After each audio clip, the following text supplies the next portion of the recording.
ఒంగోలు జిల్లా కుర్రాడు ఐపీఎల్లోకి ఎంట్రీ ఇవ్వబోతున్నాడు. టెక్కిల్కి చెందిన త్రిపురాన విజయ్ను ఐపీఎల్ మెగావేలంలో ఢిల్లీ క్యాపిటల్స్ టీం 30 లక్షలకు కొనుగోలు చేసింది. ఢిల్లీ క్యాపిటల్స్ ను ఉమ్మడి శ్రీకాకుళం జిల్లాలోని రాజాంకు చెందిన గంది మల్లికార్జునరావు సంస్థ నిర్వహిస్తుంది. వరుస విజయాలతో దూసుకెళ్తున్న విజయ్కు ఇది మంచి అవకాశంగా పలువురు క్రీడా నిపుణులు పేర్కొంటున్నారు.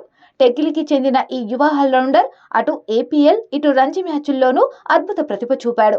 తాజాగా సయ్యద్ ముస్తక్ అలీ ట్రోఫీలోనూ తన స్పిన్ మాయాజాలాన్ని ప్రదర్శిస్తున్నాడు. విజయ్ను కుటుంబ సభ్యుల్ని టెక్కిలి ఎమ్మెల్యే కింజారపు అచ్చెన్నాయుడు అభినందించారు.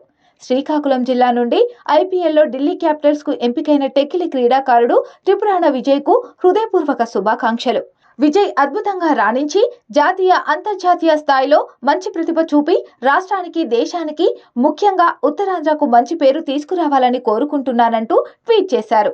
విజయ్ తండ్రి పౌర సంబంధాల శాఖలో ఉద్యోగిగా పనిచేస్తున్నారు. కుమారుడు ఐపీఎల్ కు ఎంపిక కావడంపై తల్లిదండ్రులు, జిల్లా క్రికెట్ సంఘ అధ్యక్ష కార్యదర్శులు అభినందనలు తెలియజేశారు.